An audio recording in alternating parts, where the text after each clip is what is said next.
Ladies and gentlemen, boys and girls of all ages, here we go into game number 1 with Select and Moonglade. Yeah, man. Should be a pretty darn good match. TVZ here. Oh, baby. Oh, baby. Indeed, right? Look at the map. Antigua Shipyard, man. TVZ on this map could be pretty interesting.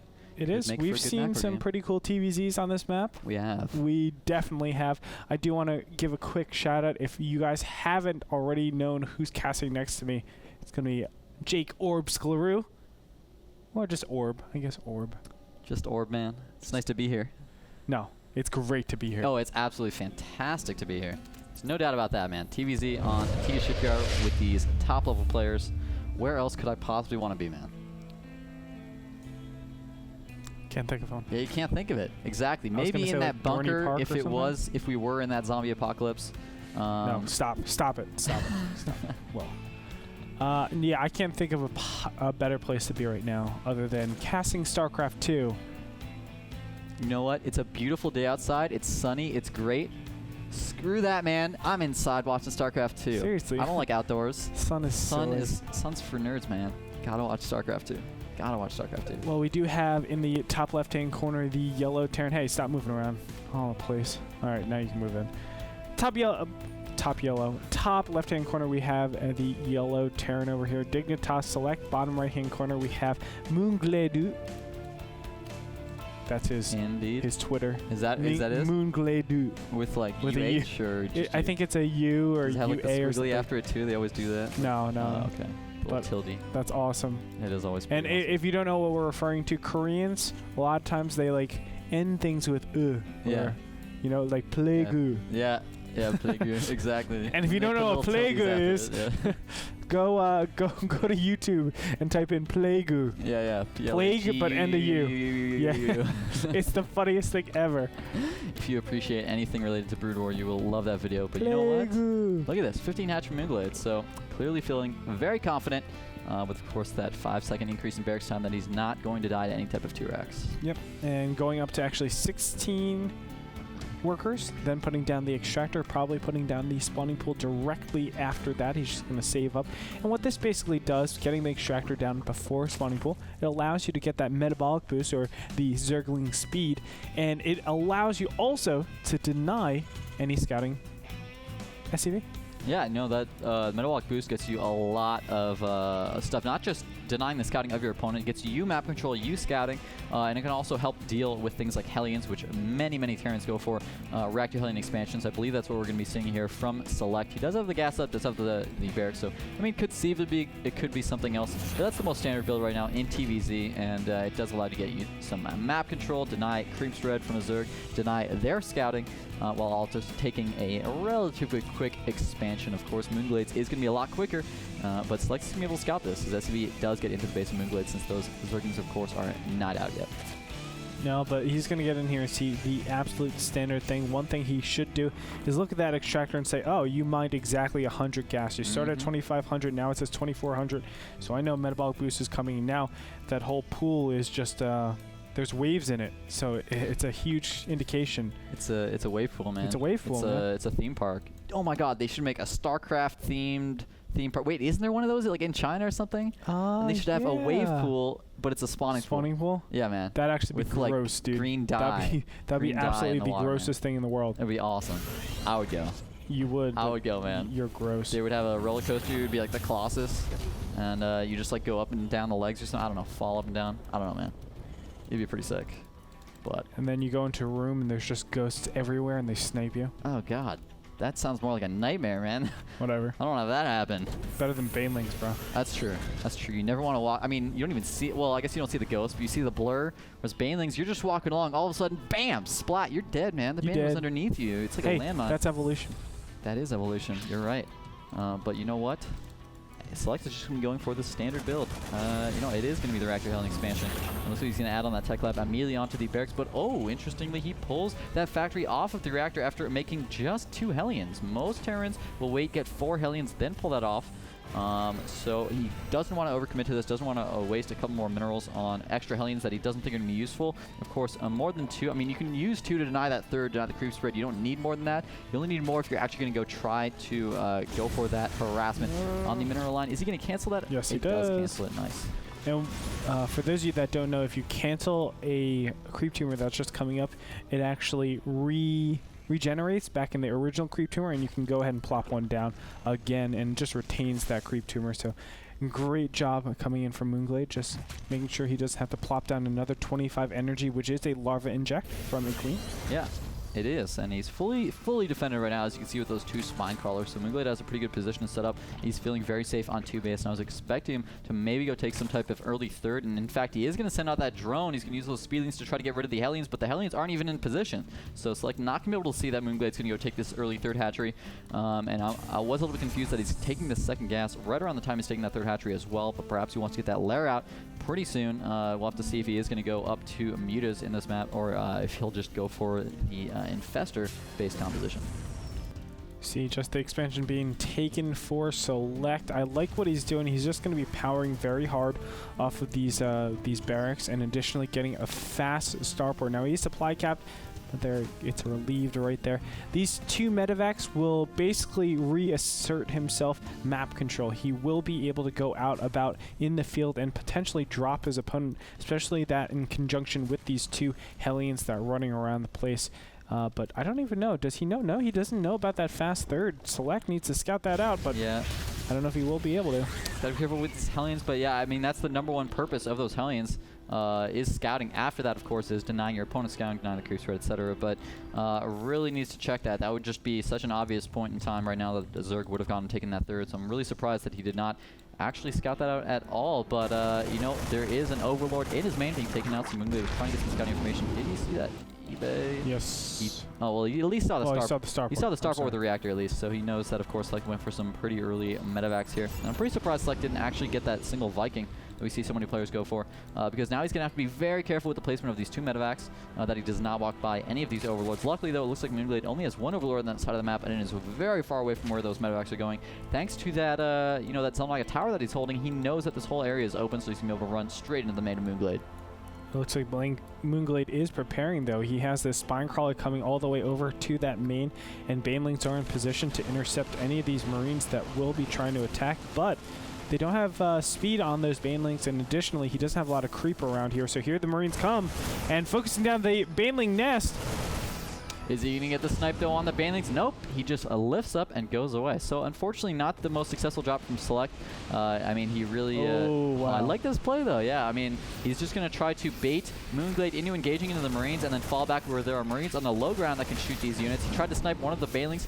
Oh, unfortunately, those Marines don't quite get into place. He's got to be careful, though. He's throwing down some unnecessary stims here. But he's just going to continue this aggression on. Now finally the Queen is going to get in here, try to pick off that 1 medevac. That is the correct decision. You have to be able to kill those medevacs if you want to truly defend against this. There it goes, being sniped now, and that 1 medevac is heavily in the orange. Yeah, he's got to be really careful about those medevacs if they get picked off. You want to have that upper ground vision. Won't be able to move these Marines back and forth as well. Looks like he is going to ferry some of them back up to the upper ground. He's doing really well with his micro here. But of course, remember that Moonglade already has his 3rd base up. So he's actually in a pretty darn good position right now. He's up on Harvesters, but here comes another engagement. And yet again, Select just lifts up. But unfortunately, Moonglade doesn't have his Queens in position this time. Not trying to continue picking off those medevacs. But it looks like Select has decided to go ahead and stop doing that aggression. Maybe he's going to go around to that 3rd, check it out. He hasn't scouted it yet, but... well, no, he's just kind of sitting there with those medevacs. We'll have to wait and see what he does. There we go. Now he's going to go check that 3rd, and he will see that there's a base there. But it looks like Moonglade preemptively actually pulled all of his drones that were on minerals out of that base to make sure that he wouldn't be susceptible to that. Yeah, and he's absolutely fine. It looks like the Banelings and Zergings will get in here and just say, no, I don't think so, Select. And he has to be careful. Select needs to get out of here right now. It is the 12-minute mark, and 10 mutas are on the way out. These are actually kind of late mutas, but it's because that 3rd was taken so fast. Here we go. Now the mutas are going to reassert map control for the Zerg player, and Select really needs to get the heck out of here. Yeah, this is a great position for Moonglade right now because Select has just taken his 3rd, so that's going to make it very vulnerable. He's going to have to try to desperately defend that 3rd against possibilities of huge Zergling Baneling counterattacks while he also defends his main against the mutas. Look at that. He only has 1 turret in the main mineral line, 1 turret in the natural mineral line as well, so clearly doesn't seem to know that mutas are on the way, and now they're going to show up, and he could be in a lot of trouble. This 3rd, he might have to cancel that planetary and lift it away because I feel like the number of units Moonglade is bringing forward here is just going to be too much for Select to deal with. Well, Moonglade might actually be going directly for this main. This is just insane. Yeah, the Zerglings. Oh my god, the Banelings! What? Oh no, they went past every single SCV, but they're still doing so much damage. It looks like the Marines do kite back though, so Moonglade is going to be forced to fall back just a little bit. He's trying to be aggressive with these meters on anything he can, but he does take out the command center. Yes, he does, and all the SCVs with it. It looks like he didn't need to use it. But these two medevacs are going to be just donated to Moonglade. And, he's going for the engagement. He's bringing the Zerglings in. Unfortunately, most of the Banelings have been killed off, and they do get target fired by those. I thought I saw some tank shots, but I'm looking for the tank, and I don't actually see one. So I guess not, but most of his army gets taken out while there's a drop in Moonglade's main. Unfortunately, it doesn't look like it's going to do too much damage, though, since he does have quite a few Zerglings in position. Counter drop is going in the back in the main of Moonglade's base. We can see that the Marines will be cleaned up easily by just these Zerglings with +2 attack. Additional mutas are on the way. Do we have Zerglings? And Banelings need to be made right now. I just heard the cocoons happen. I don't know where they are. There they are. Yeah, at the National, he's got quite a few Banelings on the way. Desperately needs to get these out in time since it looks like Select is going to move forward for an engagement. He knows he's behind because he scouted the third of Moonglade. He knows Moonglade's been on 3 bases this whole time, and he just lost his third and a huge number of SCVs. Meanwhile, Moonglade continuing to get further and further ahead, has actually taken a 4th base at the top right, and it's 60 to 45 harvesters right now in favor of Moonglade. Right now, 132 food to 103. So he actually has a bigger army as well, about 13 food up on his army.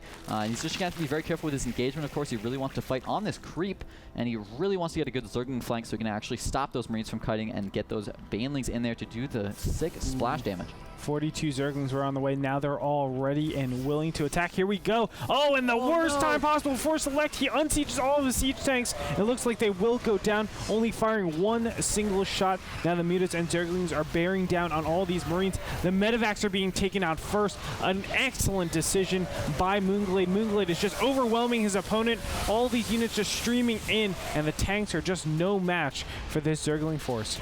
Yeah, unfortunately, Select has lost pretty much everything, and now that it's 140 food to 79 with Moonglade on 4 base to the 2 base of Select.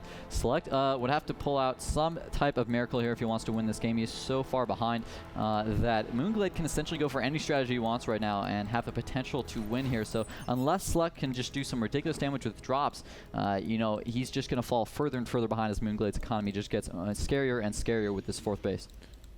Yeah, and Select, he hasn't even been harassed. That's the coolest part. I like what Moonglade is doing. He's just making all these builds, or all these units, to shut down any aggression that Select can do off of this 2 base, and that's his only thing. Select realizing this, he's going to have to drop back and play a more macro-oriented style. He cannot do his style anymore. And, you know, I know Select isn't known for doing that.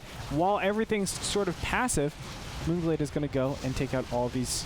Yeah, man. Look at this. 25 mutas, and there's only 1 turret in the base. So Select in a lot of trouble here, desperately trying to stim all of his Marines up to get in range of those mutas. But of course, not going to get there. Ninja expansion on the bottom left for Select. So, I mean, it's definitely a good idea. You have to do something to get back into this game. So he's going for the double expansion. Has another command center on the way as natural as well. But I don't know if he'll be able to get it in time because Moonglade is getting dangerously close to maxed. I feel like once he gets maxed and has his 4th saturated and is starting to build up a bank, then I feel like he's going to go for that attack since he'll be able to replenish his army so well, and Select is probably not going to have a big enough army to deal with it. Yep, for now, I think Moonglade is just massing up to that 200. He hasn't actually gotten, just now putting down the infestation pit. I was going to say he hasn't gone for that hive tech, which is, I think, so important at this in-game stage. But considering both these players and their supplies, I think this is the correct decision by Moonglade. Just keep massing on this Zergling, Baneling, Muta. Keep your opponent low in the in that respect, in the supply count, and constantly trade, having your economy really take over. Absolutely. Oh my god, he's going to get a flank here. Muta's coming in from the left. Zergling's coming in from the right. Those Marines are going to be stuck. He could send his Banelings over there. There they are going, but unfortunately the tanks do so much splash damage. 1 Baneling does connect, but not enough. But the Mutas are doing an insane amount of damage. Moonglade has such an unbelievable cloud of Mutas, so they're actually able to engage these Marines head on. So Moonglade, or Select, is losing pretty much everything. All he has left is this small group of 20 Marines, and that's literally the only army he has left other than these 4 medevacs. So he's in a ton of trouble. Looks like that command center might get targeted here. It looks like Moonglade might have to fall back though since there are so many Marines coming. Yeah, he does. Oh my gosh, these Marines are doing massive damage. It looks like he loses just about 3. But additional Zerglings are going to come in from behind, and the Zergling Muta force is going to be too much for all of these Marines. The Marines are just falling so fast, and the command center will go down. He cancels the Planetary Fortress just before it dies. Yeah, he gets that money back, but I don't think that money's going to be enough. 60 food to 175 right now, and there's the GG. Moonglade is going to be able to take game number 1.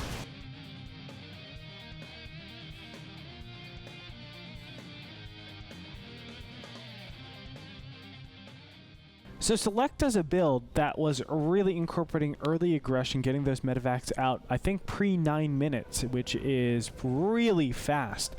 But I felt he wasn't really able to do that much, and considering that Moonglade took a very fast third, I think he powered off of that 3 base way too long, was able to get too many mutas and banelings at the same time, and that's why we saw that 3 base aggression, which was just so powerful at that stage. Said basically exactly what I was going to talk about, man.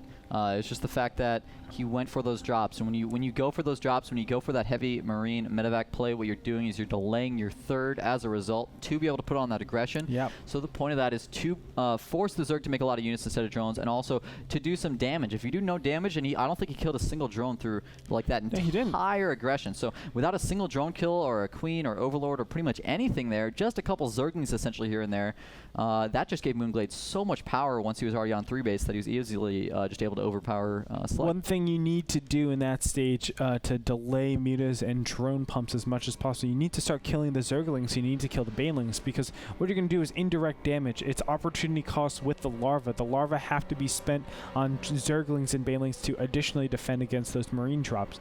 But when Moonglade just has that one spine crawler there and just says, okay, you want to come into me, just come to my creep a little bit, and he's like, I'm going to attack you. No, I'm not. I'm going to attack you. No, I'm not. And he retains all of those units. That was such clever play, such clever defense. But I feel like Select just spent too much time doing that fancy marine, like on the bottom and on the top at the same time. Spent too much time doing that. You know what he could have done? What would have been interesting is that Select was doing that aggression, and he just stayed on 2 base while he was doing it. Imagine while he did that, I mean, because think about the fact that we didn't see any counterattack. He had a good SimCity setup, so he would have been finding us any counterattack. Yeah. There was no aggression from Moonglade during that. All he was doing was defending. That was literally it. So if Select had not continued making all these units and all these upgrades and everything, all this tech, if he had actually thrown down the 3rd command center while he was sending those medevacs out, he would have actually been in a really good position. No, he did. Remember, the 3rd died. Yeah, no, yeah, but it was still late. It was much later than than Moonglade's. Oh, if the Planetary Fortress is up by then, by the time he hit his first stack, yes, I do agree. Things would have been a lot more different. But nevertheless, Moonglade's going to take it 1-0. We're going to go into our second game, between Select and Moonglade. Everybody stay tuned. A lot more TVZ action coming your way.